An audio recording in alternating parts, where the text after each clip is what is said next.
Making. Sparklers यानी फुलझड़ी जो कि बहुत ही खूबसूरत दिखती है, जिसमें हमें अलग अलग रंग और अलग अलग साइज देखने को मिलती है, जिसे बच्चों से लेकर बड़ों तक हर कोई पसंद करता है। फुलझड़ी को बनाने के लिए सबसे पहले तारों की जरूरत पड़ती है, जिन्हें एक एक करके ब्रैकेट में लगाया जाता है।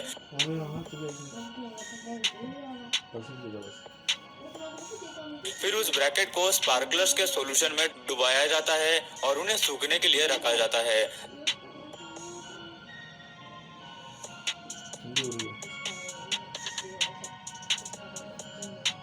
स्पार्कलर सॉल्यूशन को पोटेशियम क्लोरेट, एल्यूमिनियम और magnesium, sulphur, potassium nitrate, sugar और स्टार्च एज अ बाइंडर इन लोगों से बनाया जाता है। फिर ये स्पार्कलर्स सूखने के बाद उन पर मैग्नीशियम पाउडर को डालते हैं, जिससे स्पार्कलर्स जब भी जलाई जाती है तब उसमें से सिल्वर स्पार्क्स निकलते हैं और आखिर में एक कर्मचारी की मदद से उन्हें बॉक्स में पैक किया जाता है।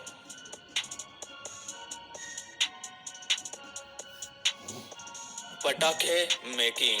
इन पटाखों को बनाने के लिए सबसे पहले पेपर की लंबी सी ट्यूब को छोटे छोटे आकार में काटते हैं। उसके बाद उन्हें एक राउंड फ्रेम में डाला जाता है, जिन्हें अच्छी तरह से अलाइन किया जाता है।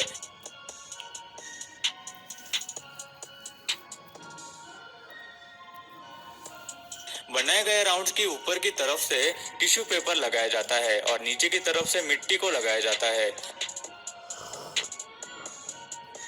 ताकि बारूद ट्यूब से बाहर ना निकल पाए, और उन्हें धूप में सूखने के लिए रखते हैं। सूखने के बाद टिश्यू पेपर वाली साइड से उनमें होल किए जाते हैं और उनमें गन पाउडर और फ्यूज को डाला जाता है और धूप में सूखने के लिए रखा जाता है।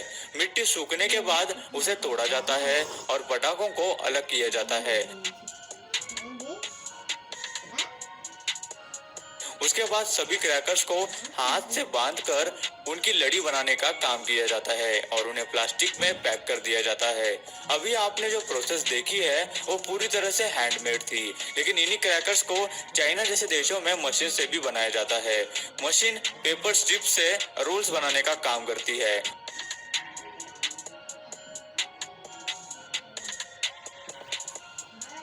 और एक कर्मचारी उन्हें धागे से बांधने का काम करती है। उसके बाद उन पर लगे एक्स्ट्रा पेपर को एक मशीन की मदद से काटा जाता है। उसके बाद एक मशीन उन रोल्स के अंदर क्रैकर्स मटेरियल को डालने का काम करती है।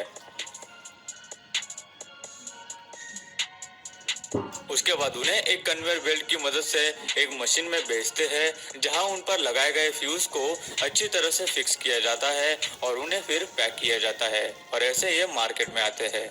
Sky shots making. दोस्तों, स्काई शॉट्स उड़ाना सबसे मजेदार है और कुछ स्काई शॉट्स ऐसे भी होते हैं जो आसमान को कलर और डिजाइन से भर देते हैं, जिन्हें देखने का एक अलग ही मजा होता है। स्काई शॉट्स को बनाने के लिए सबसे पहले कार्डबोर्ड ट्यूब्स और कार्डबोर्ड प्लग्स को बनाया जाता है। उसके बाद उनमें क्ले पाउडर डालकर मशीन की मदद से अच्छी तरह से दबाया जाता है। फिर उसमें गन पाउडर को डाला जाता है। उसके बाद ट्यूब्स में फ्यूज को अटैच कर दिया जाता है और ऊपर से कार्डबोर्ड प्लग लगाकर उसे बंद कर दिया जाता है, ताकि गन पाउडर ट्यूब से बाहर न निकले। इसके बाद उन्हें पैकेजिंग के लिए भेजते हैं। इस तरह से स्काई शॉट्स को बनाया जाता है। दोस्तों, कुछ स्काई शॉट्स मल्टी कलर भी होते हैं, जैसे कि आप इस वीडियो में उनका मैकेनिज्म देख सकते हैं।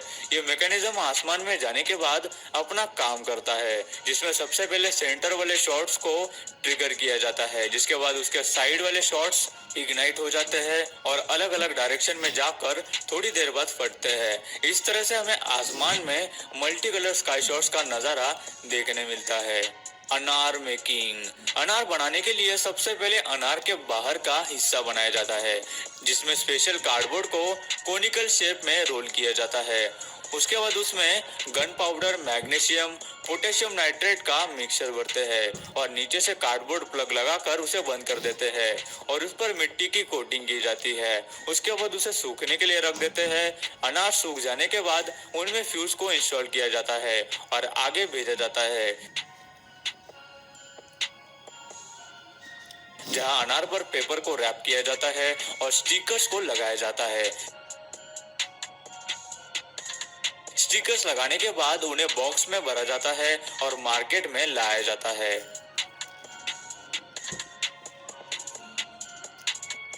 दोस्तों चक्री भी कुछ इसी प्रकार बनाई जाती है, जिसे बनाने के लिए सबसे पहले लंबी पेपर ट्यूब्स बनाई जाती है, जिनमें गन पाउडर को भरा जाता है, जिसके बाद उन्हें एक रॉड की मदद से रोल किया जाता है और एक सांचे में रखा जाता है ताकि उनका शेप चेंज न हो।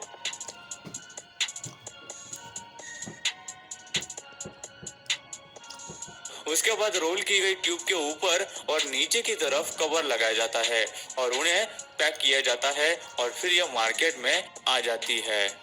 सुतली बॉम्ब मेकिंग। दोस्तों सुतली बॉम्ब बनाने के लिए सबसे पहले एक छोटे बॉक्स में बारूद को भरा जाता है। उसके बाद उस बॉक्स के ऊपर रस्सी को लपेटा जाता है,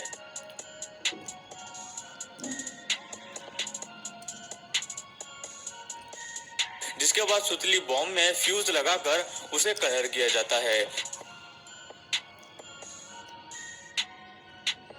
कलर करने के बाद उन्हें सूखने के लिए धूप में रखा जाता है और फिर उन्हें पैक करके बाजार में भेजा जाता है।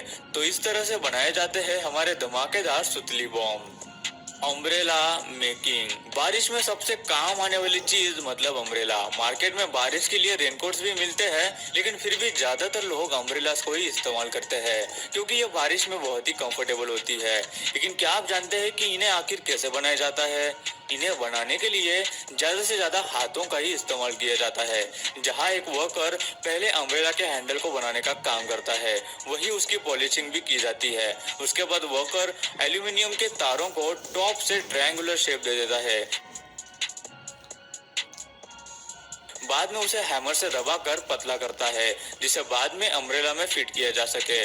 उसके बाद अम्ब्रेला के हैंडल पर एक मशीन की मदद से ऊपर की तरफ और बॉटम में होल्स किए जाते हैं, वही उस पर कट्स भी लगाए जाते हैं जिसमें बाद में बनाई गई तारों को लगाया जा सके, जिसकी मदद से अम्ब्रेला को खुलने और बंद होने में मदद मिलती है। तारें लग जाने के बाद उसमें नॉच लगाया जाता है जिससे अम्ब्रेला खुलती है और बंद होती है। यह सब होने के बाद उसे चेक करते हैं। सब कुछ ठीक रहा तो उस पर फैब्रिक लगाया जाता है। दूसरी ओर कर्मचारी नायलॉन फैब्रिक पर चौक से मार्किंग करता है जिस पर अम्ब्रेला के पार्ट्स को काटा जाता है।